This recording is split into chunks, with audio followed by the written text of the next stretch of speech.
Jadi bukan demokrasinya yang tumbuh selama reformasi ini, tetapi oligarki yang tumbuh hari ini gitu. Maka yang terjadi seperti di Amerika Latin. Demokrasinya tidak jalan, lalu dia kembali ke apa? Ke negara otoriter atau otoritarianisme itu. Nah, yang dikhawatirkan kan itu hari ini.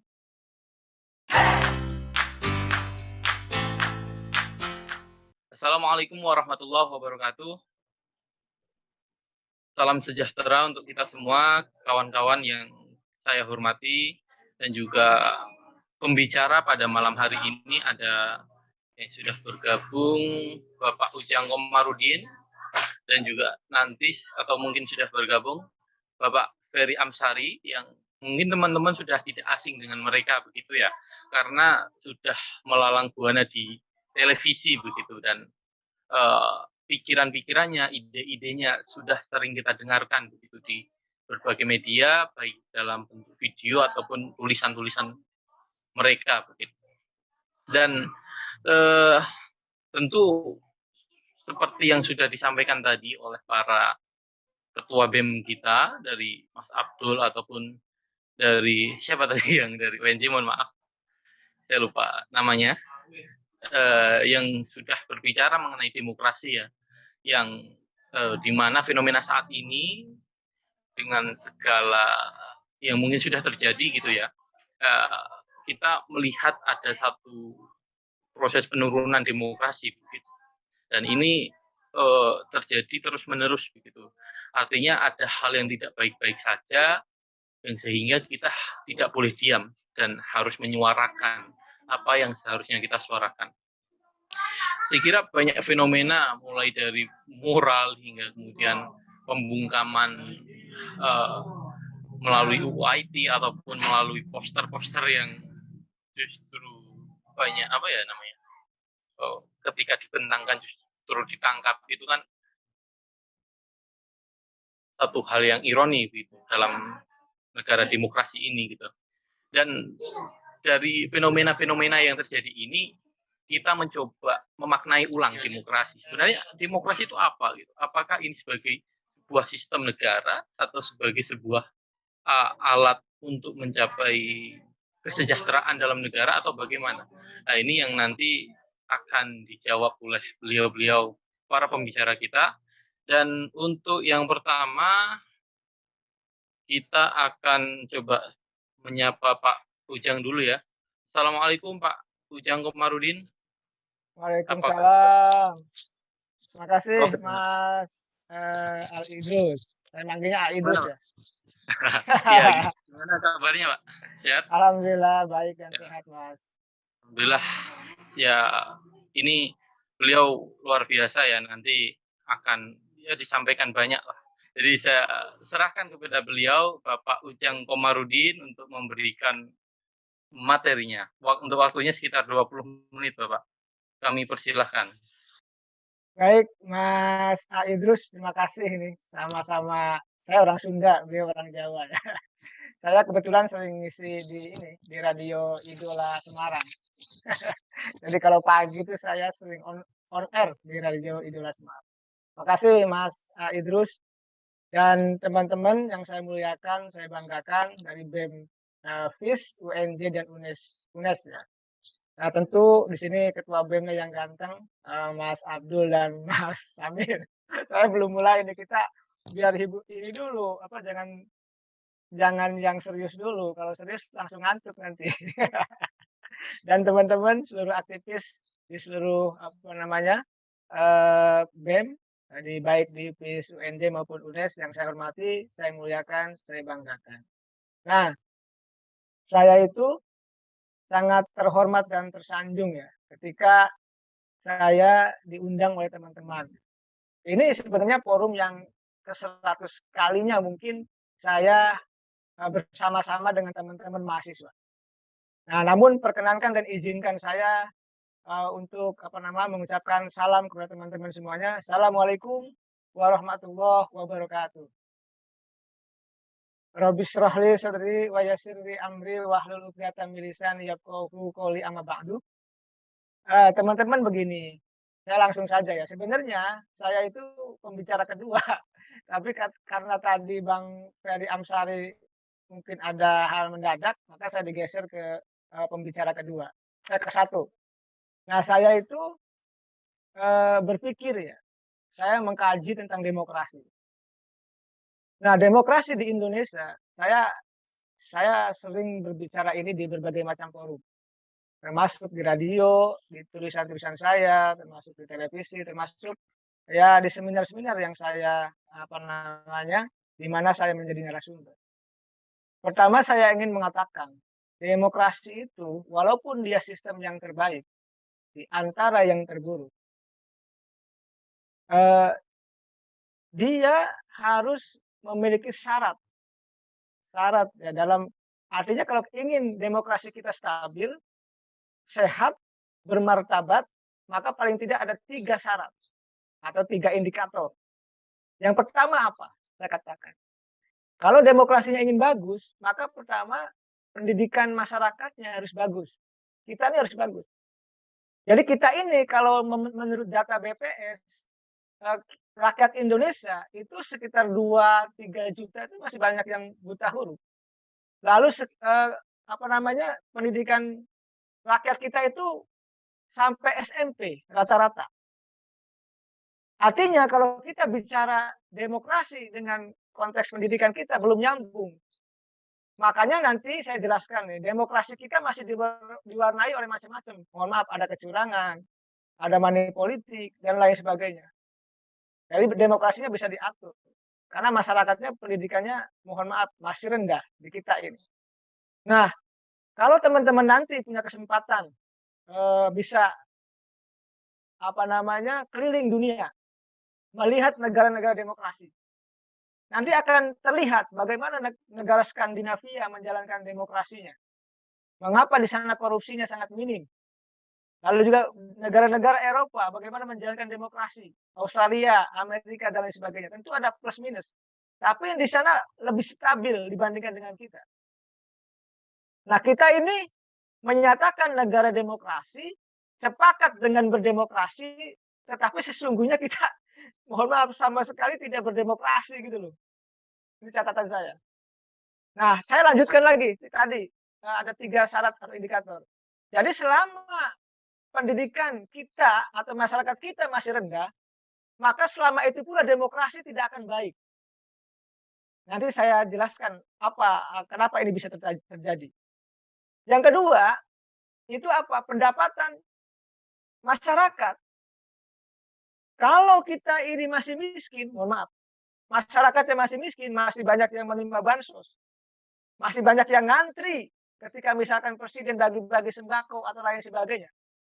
Atau masih ngantri ketika ada orang kaya bagi-bagi zakat sebelum pandemi gitu ya. Maka itu juga belum bisa kita menjadi negara demokrasi. Jadi kita kalau rakyatnya masih miskin, masih banyak yang tidak mampu, jangankan berpikir demokrasi, dia hanya berpikir perut. Ini yang ini saya simpel-simpel aja. Yang ketiga, itu penegakan hukum. Nah, demokrasi dengan penegakan hukum ini mesti paralel, mesti jalan bersinambungan.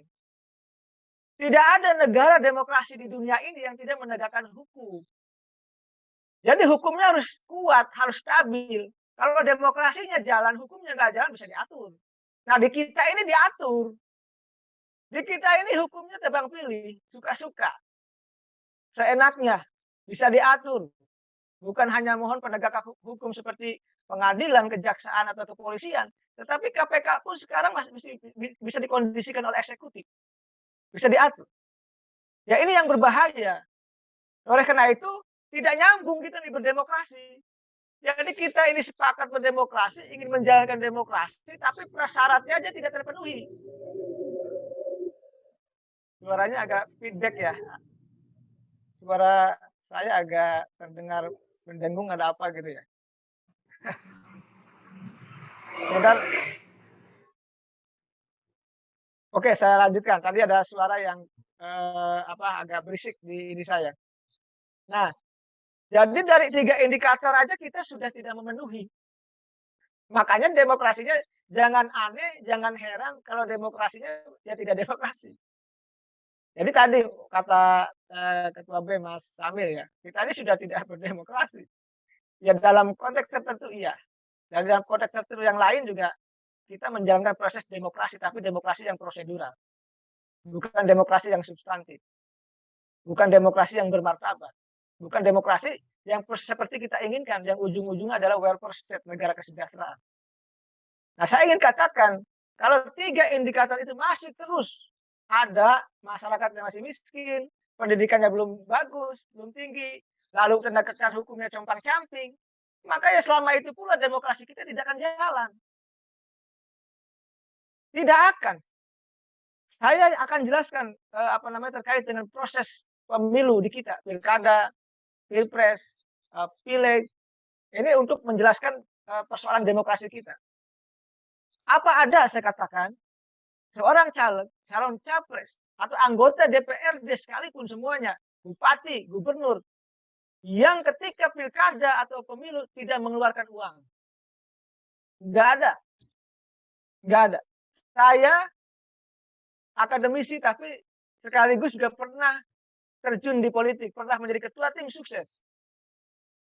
Saya berdarah-darah juga di dapil, membantu senior saya. Saya paham tuh. Nah, makanya ketika teman-teman kita kalau mau diingat 2019 yang lalu ada kejadian yang menarik di mana yang namanya, mohon maaf ya saya katakan, ini saya sebutkan aja ya karena udah proses hukum. Bowo Sidik Pangerso, seorang politisi, anggota DPR, dia ditangkap KPK ketika KPK-nya masih tangguh, masih kuat gitu ya, sebelum direvisi. Dengan apa? Dengan menyiapkan uang 400.000 amplop. Bayangkan, jadi 400.000 amplop dia siapkan untuk pemilu atau untuk persiapan di hari H. Ini kan mengerikan. Padahal mohon maaf, katakanlah dalam satu dapil itu Bowo Sidik itu paling butuhnya 75.000 untuk bisa menang menjadi anggota DPR. Tetapi dia membelanjakan uang itu 400.000 amplop. Sekali lagi 400.000 amplop. Dan kebetulan ini contoh yang nyata bahwa dia ditangkap dan itu sebenarnya gunung es. Sekali lagi, ini gunung es satu yang kelihatan di atas, sesungguhnya di bawahnya semua seperti itu. Kenapa saya katakan seperti itu? Karena saya punya senior yang lain juga. Ada yang di hari H menyiapkan 800.000 amplop. Ada lagi di daerah tertentu menyiapkan 500.000 amplop. Nah, tadi karena apa? Kenapa itu uang laku? Karena tadi masyarakat kita masih, mohon maaf, masih miskin. Masyarakat kita belum ngerti. Jadi dikasih uang 20.000, dikasih uang 10.000 atau 50.000, ya diterima. Walaupun mereka akan menderita selama 5 tahun itu. Ini saya punya riset. Saya akan jelaskan riset ini. Dan saya berkali-kali ingin mengatakan, kalau proses demokrasinya diwarnai oleh seperti itu. Lalu di mana letak demokrasi itu? Gitu.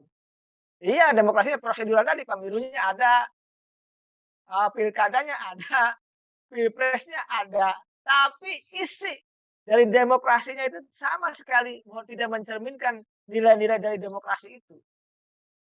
Oleh karena itu di ruang publik pun gitu ya, mohon maaf sekali lagi di ruang publik, lalu di ruang-ruang istana, di parlemen, dimanapun ruang-ruang demokrasi itu ya tadi sangat mundur, termasuk di negara kita. Nanti saya jelaskan. Kita teman-teman mungkin sudah baca ya tentang laporan dari The Economist, bagaimana demokrasi kita turun dan lain sebagainya. Nanti saya jelaskan yang ini dulu. Kalau itu terjadi teman-teman, maka kita sebagai anak muda, mohon maaf, ketika kita ingin bertarung menjadi kepala daerah, menjadi gubernur, menjadi anggota DPR, lalu kita tidak punya uang seperti itu, maka kita akan dikalahkan oleh mereka itu.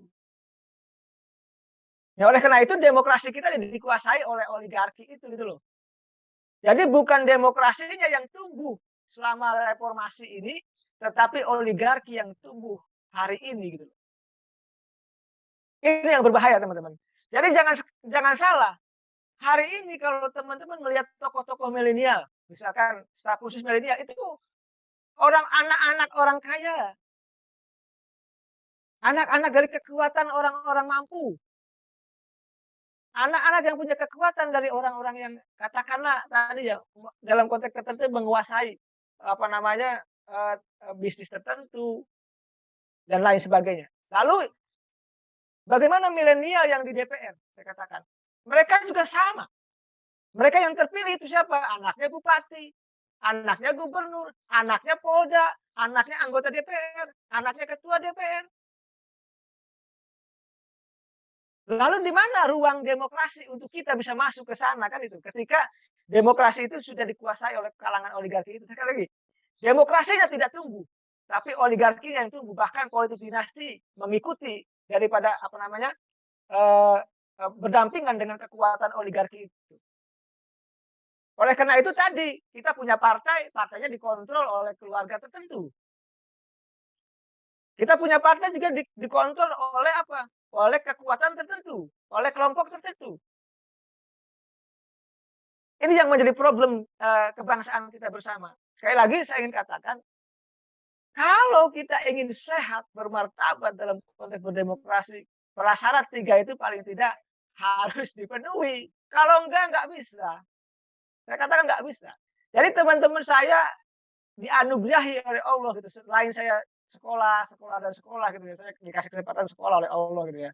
Saya di usia 31 tahun tuh sudah jadi dokter ilmu politik UI.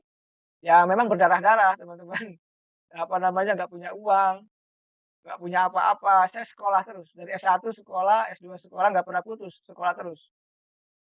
Kenapa? Saya ini saya selingi ya, biar kita nggak terlalu serius, biar santai. Kita kan diskusi. Jadi ketika itu saya doa Tuhan, saya bilang, saya ini orang miskin, orang nggak punya. Kalau nggak sukses malu. Maka saya bilang doa saya apa Tuhan? Tuhan berikan kesempatan saya agar saya bisa sekolah yang setinggi-tingginya. Agar apa? Agar saya bisa bermanfaat bagi sebanyak-banyak makhlukmu ya Allah. Alhamdulillah tuh saya SMP, SMA ini nangis-nangis. Pengen sekolah nangis nggak punya uang. Ibu saya meninggal, saya jual cincin warisan itu untuk sekolah S1 di UIN Bandung. Yang nyari yang murah. Lalu saya punya keinginan S2 di UI, S3 di UI. Maksud saya begini, teman-teman pun sama. Kita sama. Hari ini kita berbicara demokrasi. Maka sebenarnya demokrasi itu kalau di barat aslinya adalah bagaimana individu itu memiliki kebebasan untuk apa? Untuk berkarya, untuk berekspresi. Yang hari ini kebebasan itu mulai dibelenggu gitu loh. Mulai dibatasi. Tadi teman-teman cerita saya menyaksikan ya. Bagaimana ada teman-teman dari UNJ juga ke rumah. Aktivis-aktivis pada ke rumah cerita ke saya, Kang katanya. Saya kemarin demo ditangkap. Kita dibawa ke mobil dan lain sebagainya. Lalu juga saya cerita dari teman-teman BEM seluruh Indonesia ketika itu saya jadikan narasumber juga termasuk mantan-mantan BEM termasuk alumni eksponen 98 juga saya banyak cerita dari beliau-beliau gitu. Sama. Mereka menyaksikan sebuah episode di mana negara tidak menghadirkan sebuah kebebasan untuk masyarakat berekspresi termasuk untuk berkarya itu. Nah inilah ya kenyataan yang sedang kita alami teman-teman. Jadi saya punya harapan terhadap mahasiswa, terhadap generasi muda. Kita semua. Saya sama, saya jadi pengamat teman-teman. Ini cerita. Apa? Saya menjaga demokrasi juga. Jangan salah, saya ini sering ditelepon oleh orang tertentu untuk apa? Agar komentar saya dibelokkan. Dukung ini Pak Ujang, dukung ini, dukung itu. Ini saya cerita saja. Ketika itu KPK ingin mengadakan TWK. Nah, teman-teman media mengatakan, Kang, tolong dukung KPK dong, dukung TWK dong supaya bagus. Saya bilang, saya tidak. TWK ini sudah jelas-jelas akan menyingkirkan orang-orang terbaik yang sedang memiliki dan sedang mengusut kasus-kasus besar. Nah, kalau kita mengikuti arus mereka, maka kita tidak bisa menjaga demokrasi itu. Alhamdulillah saya 4 tahun, 5 tahun ini menjaga demokrasi melalui televisi, menjaga demokrasi melalui media, menjaga demokrasi melalui forum-forum seperti ini dengan teman-teman semuanya. Nah, memang repotnya demokrasi, teman-teman, yang apa namanya, ada sisi lemah dalam demokrasi apa? Kontestasi politik itu berbiaya mahal. Boleh saya ceritakan lagi ya? Kalau di Amerika saya jelaskan. Ada pertarungan yang sengit dulu antara Obama dengan Hillary Clinton. Ini cerita aja. Betapa bahwa demokrasi itu membutuhkan kekuatan uang yang luar biasa besar, termasuk di Indonesia. Saya ceritakan di Amerika dulu. Bertarunglah antara Obama dengan Hillary Clinton. Obama nggak punya uang awalnya. Lalu Hillary Clinton dia madam Amerika, dia istrinya Presiden Amerika Bill Clinton 2 periode, dia pengacara hebat, punya uang. Yang terjadi apa? Bill Clinton ketika itu Obama, rakyat Amerika arah anginnya kelihatannya ke Obama karena ingin perubahan. Lalu di saat yang sama, Obama membangun sebuah kekuatan donasi uang, ada yang nyumbang $1, $10 dan sebagainya. Apa yang terjadi, teman-teman? Uang dana kampanyenya Obama jauh lebih besar daripada yang dimiliki oleh Hillary. Yang menang siapa? Obama. Obama yang dia mampu membayar iklan di semua televisi, membayar iklan di semua media, termasuk, hutangnya Hillary Clinton itu dibayarin oleh Obama, hutang kampanyenya. Artinya apa? Yang menang yang punya uang juga. Dalam demokrasi, termasuk di Indonesia. Jangan salah, 2014 itu saya ikut praktek di lapangan terkait Pilpres itu. Yang menang siapa? Yang punya uang. Jangan dikira Pak Jokowi nggak punya uang. Ada kaum pemodal yang nyumbang. Ada kekuatan besar yang memberi uang. Dan saya tahu persis. 2019 sama. Pilkada juga sama. Saya cerita pilkada nih. Biar nanti saya ingin merekonstruksi bahwa demokrasi, walaupun tadi sistem terbaik di antara yang terburuk, yang mesti kita jaga itu masih diwarnai oleh persoalan-persoalan, maksud saya gitu. Demokrasi kita seperti itu. Pilkada, karena saya pernah jadi tim sukses, saya sering bersentuhan dengan para bupati, teman-teman. Apa cerita mereka? Ini di Jawa Barat. Kejadiannya begini, Kang, katanya, saya ini habis 40 miliar. Aduh, saya baca ini. Nah, 40 miliar, lalu terjadi apa? Lah, kalau 40 miliar, lalu kalau sudah jadi mau ngapain? Pasti akan mengejar agar uang itu kembali. Dan 40 miliar yang kagetnya apa? Mohon maaf, saya tidak ceritakan orangnya ya. Itu 1,5 juta atau 1,500.000 amplop disiapkan untuk diberi di hari H ketika itu. Yang dia lawan apa? Incumbent. Dan incumbentnya kalah, tewas. Saya katakan incumbentnya kalah, tewas. Kenapa? Karena kekuatan uang tadi. Jadi belanjanya dia atau memberi money politik di hari H itu 1,500.000 amplop. Bayangkan, teman-teman. Bagaimana kita melihat 1,500.000 amplop itu? Ya ini kenyataan. Belum lagi saya cerita yang lain-lain ini. Ini satu kasus. Jadi inilah sebenarnya wajah demokrasi kita. Di elitnya tidak mau, dikritik, tidak mau ruang rakyat itu bebas untuk memberikan suaranya, kritiknya, tidak mau. Di bawahnya sama, kita menyaksikan episode di mana elit politik mempengaruhi suara rakyat dengan membeli suara itu. Nah, saya kembali terkait dengan ini satu poin. Nah, poin laginya apa? Kita ini sudah 5 kali pemilu pasca reformasi.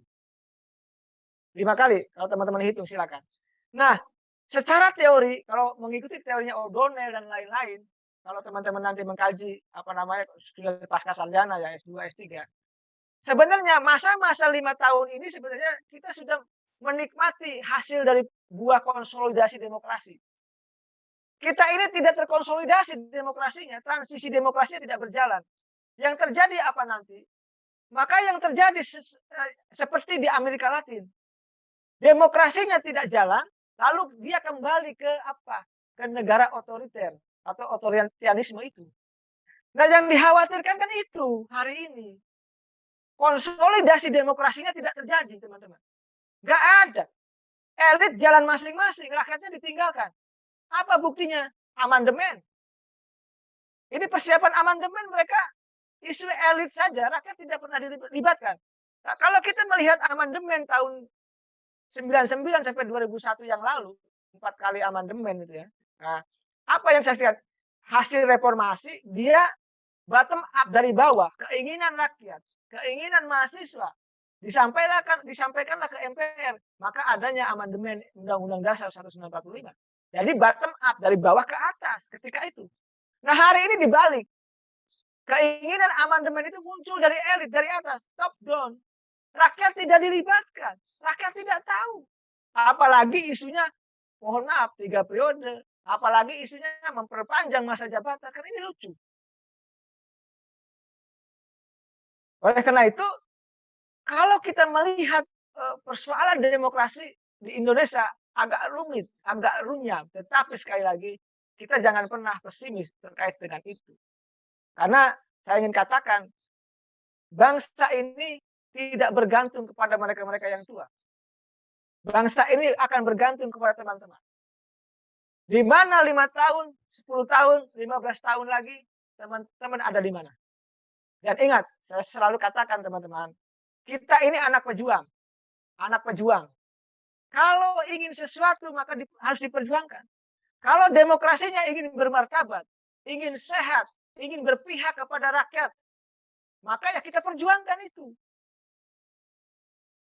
Kalau kitanya diam, berpangku tangan, lalu berdiskusi pun tidak mau gitu ya, terlibat aktif dalam politik pun tidak mau, maka mohon maaf, ruang demokrasi itu akan semakin sempit buat kita. Kita akan menjadi, mohon maaf, pemain pinggiran. Kita bukan menjadi penentu masa depan bangsa. Padahal sesungguhnya anak muda hari ini adalah penentu masa depan bangsa, termasuk teman-teman. Dan saya punya keyakinan, saya dari dulu selalu optimis teman-teman. Kalau teman-teman hari ini mempersiapkan diri, melihat demokrasi yang seperti ini, yang tadi mundur ke belakang, cenderung akan menuju otoriter. Tanda-tandanya apa? Otoriter itu. Tanda-tandanya ya negara atau pemerintah menggunakan aparatnya melakukan tindakan-tindakan represif terhadap rakyat. Salah satu. Itu sudah kelihatan. Sedikit-sedikit mengkritik presiden ditangkap. Sedikit-sedikit membuat mural dicari. Nah, bahkan saya ketika banyak rakyat yang membuat mural, itu saya diwawancara oleh banyak televisi. Saya katakan, itu mereka tidak salah. Dan lain sebagainya ya. Akhirnya ya mereka dilepas oleh polisi dan lain sebagainya. Loh, bagaimana kalau kita tidak bersuara? Kasihan rakyat. Bagaimana kita pengamat yang berdiri di tengah misalkan tidak mendukung mereka rakyat? Kasihan. Nah, ini sebenarnya fungsi kita, teman-teman yang hadir di sini 178 orang itu harus mewarnai demokrasi ke depan. Mau di mana, mau dibawa kemana demokrasi itu. Jadi indikator 3 itu harus clear, harus jelas, harus ada, baru demokrasi sehat. Di saat yang sama, sekali lagi, kita jangan melihat, jangan pernah melakukan kalau saya kata hal-hal yang membuat pemerintah itu enak. Misalkan begini, ketika masyarakat demo, lalu kita didatangi, didekatin, di lobi, nggak jadi. Lalu dikasihkan misalkan ada aktivis-aktivis alumninya dikasih komisaris dia. Nah, ini yang menjadi persoalan kita. Jadi gini, kalau bangsa ini ingin maju, itu kuncinya di kita sebenarnya. Di anak-anak muda ini. Demokrasi ke depan tuh bulat lonjongnya, jalan tidaknya di kita. Enggak ada di orang lain tuh enggak ada di kita. Cuma sejauh mana kita nanti akan mewarnai demokrasi itu. Nah, sekarang saya sangat bangga dan sangat terharu ya ketika teman-teman sudah katakannya dengan keras, mengundang pengamat-pengamat yang tentu, Bang Ferry Amsari itu kolega saya, yang tentu juga mereka sangat objektif, mengkritisi, proses demokratisasi di Indonesia juga. Beliau memang, ahli hukum, jadi di bidang hukumnya, saya di bidang politiknya gitu. Jadi dalam 5 tahun ini saya mengawal betul proses demokratisasi itu. Ya saya dituduh macam-macam itu, dituduh A lah, dituduh B lah, dituduh jadi hater-nya A lah, hater-nya B lah dan macam. Tapi saya tidak pernah gentar dalam konteks menjaga demokrasi itu. Sekali lagi teman-teman, kalau demokrasi ini kita tidak kawal, kalau demokrasi ini kita tidak jaga, jangan harap demokrasi itu akan melahirkan kesejahteraan seperti teorinya. Kan teorinya seperti itu. Jadi kalau negara demokrasi yang sudah maju teman-teman, itu kita tuh dikasih tunjangan oleh negara. Dikasih katakanlah dikasih pesangon lah oleh negara. Di negara demokrasi yang maju ya sejahtera. Di kita ini tidak. Terbalik, justru kita ini terbalik. Katanya kita negara kaya. Kita ini katanya tidur di atas emas. Kita tidur di atas batu bara. Tidak tidur di atas timah, tidur di atas bauksit, tidur di atas gas alam. Tetapi mohon maaf kita masih miskin. Kenapa kita masih hutang terus? Karena kita tidak punya uang, kita tidak punya aset, mohon maaf. Aset kita sudah dikuasai orang lain. Kalau negara ini punya uang, kita tidak mungkin hutang. Tidak mungkin. APBN kita tidak jebol atau minus, tidak mungkin. Kita tidak punya uang.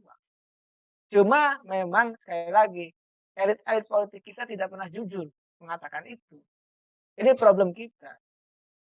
Nah, ini sudah berapa menit Mas Idrus, masih ada waktu?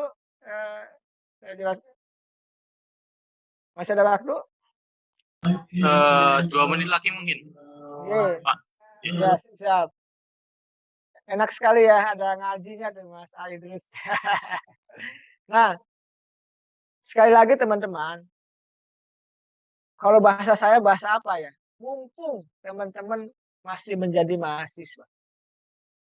Mumpung teman-teman masih menjadi kaum terdidik. Teman-teman mesti memiliki sejarah dalam konteks perjuangan bangsa ini. Jadi kalau teman-teman diam, tidak bergerak kalau melihat sesuatu yang aneh itu. Melihat demokrasi yang tidak jalan. Melihat demokrasi yang hanya menguntungkan elit tertentu, rakyatnya lapar, lalu diam. Maka disitulah sesungguhnya kekurangan dan kelemahan kita sedang terjadi pada diri kita. Oleh karena itu, mulai saat ini di forum ini dan ke depan teman-teman mesti bergerak dalam konteks tadi mengawal proses jalannya demokratisasi di Indonesia. Tadi kalau proses konsolidasi dan demokratisasi itu tidak jalan sebagaimana mestinya, maka kita akan kembali ke otoritarianisme itu. Itu teorinya seperti itu. Dan banyak negara seperti itu. Dan arah ke sana itu kelihatan. Arah ke sana kelihatan. Kenapa desain hari ini mereka yang berkuasa itu juga jejak-jejak dari pejabat-pejabat Orde Baru. Pola pikirnya hampir sama. Pola pikir yang represif. Pola pikir yang memberangus kebebasan. Nah, inilah sebenarnya yang kita khawatirkan. Reformasi sudah 20 tahun lebih gitu ya. Kita masih membicarakan demokrasi yang mohon maaf terus dikebiri oleh mereka-mereka yang punya kuasa itu. Sekali lagi, kalau teman-teman memiliki kepedulian terhadap bangsa dan teman-teman harus berkontribusi terhadap bangsa ini, maka kawal dan jaga demokrasi. Saya titip itu saja sebenarnya. Kita sama-sama lah menjaga dan mengawal proses demokrasi ini. Kalau tidak, mohon maaf, nggak enak ada di negara otoriter itu. Kita mengaku negara demokrasi aja demonstrasi nggak boleh gimana? Udah nggak enak. Bagaimana presidennya lewat kita nggak boleh melakukan menyuarakan aspirasi itu gitu. Ini negara demokrasi loh. Apalagi kita negara otoriter, mengerikan. Oleh karena itu, jangan sampai kita tumbuh, kita menjadi dewasa, kita menjadi orang tua, negara kita menjadi negara otoriter. Kita tidak mau. Dan kita tidak ingin itu. Dan dipastikan kita kalau negara kita otoriter, kita kembali kepada masa-masa kelam di masa yang lalu. Oleh karena itu demokrasi harus tumbuh, harus jalan. Kurang apa? Ya, nah ini yang harus kita kawal bersama-sama teman-teman. Kalau Kurang teman-teman apa tidak ya? mengawal, Apa lagi?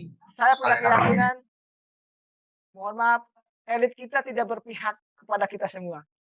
Elit kita bermain dengan dirinya. Elit kita bermain untuk kepentingan dirinya masing-masing. Rakyat ditinggalkan, kita semua ditinggalkan. Dan itu saya punya pengalaman terkait dengan itu. Karena saya lama bergaul dengan mereka dan tahu persis apa yang ada di, mohon maaf, pola pikir mereka itu. Oleh karena itu kalau teman-teman tadi menyaksikan misalkan kok begini ya, ucapannya berbeda dengan tindakannya ya, kok tidak sesuai ya dengan janji kampanyenya ya, kok banyak hal yang aneh ya, ya itulah. Kalau saya boleh menyitir yang namanya Václav Havel, itu mantan presiden Cekoslovakia yang dia mengatakan, kita ini hidup di zaman moral yang sudah tercemar. Kita hidup lagi di zaman moral yang sudah tercemar. Kenapa? Karena kita terbiasa. Apa kebiasaannya? Ucapan kita berbeda dengan pikiran kita. Artinya kita nih terbiasa dengan kemunafikan. Jadi apa yang kita katakan berbeda dengan apa yang kita lakukan. Makanya selalu rusak semua. Partainya rusak, istananya rusak, DPR-nya rusak, penegak hukumnya rusak, pengusahanya rusak, pengadilannya rusak, semua rusak. Ya ini yang menjadi PR kita bersama teman-teman. Jadi sekali lagi saya ini hanya diskusi saja. Sengaja saya tadi sebenarnya minta pembicara kedua karena sebenarnya saya terlalu agak padat, tapi karena yang mengundang teman-teman UNJ dan UNES pasti saya siap gitu. Ya makanya kita berdiskusi aja biar yang santai-santai, yang ringan-ringan, tapi kita mesti memaknai demokrasi itu membawa sebuah kebebasan, dan kebebasan itu melahirkan karya-karya besar itu gitu. Melahirkan kesejahteraan itu. Dan kita ini demokrasinya bukan melahirkan kesejahteraan, melahirkan ketimpangan, jurang antara kaya dan miskin. Itu menjadi evaluasi kita bersama. Dan sekali lagi, saya katakan di awal tadi, anak pejuang, kalau demokrasi ingin sehat, ingin stabil, ingin bermartabat, maka kita bersama-sama harus memperjuangkan itu semua, teman-teman.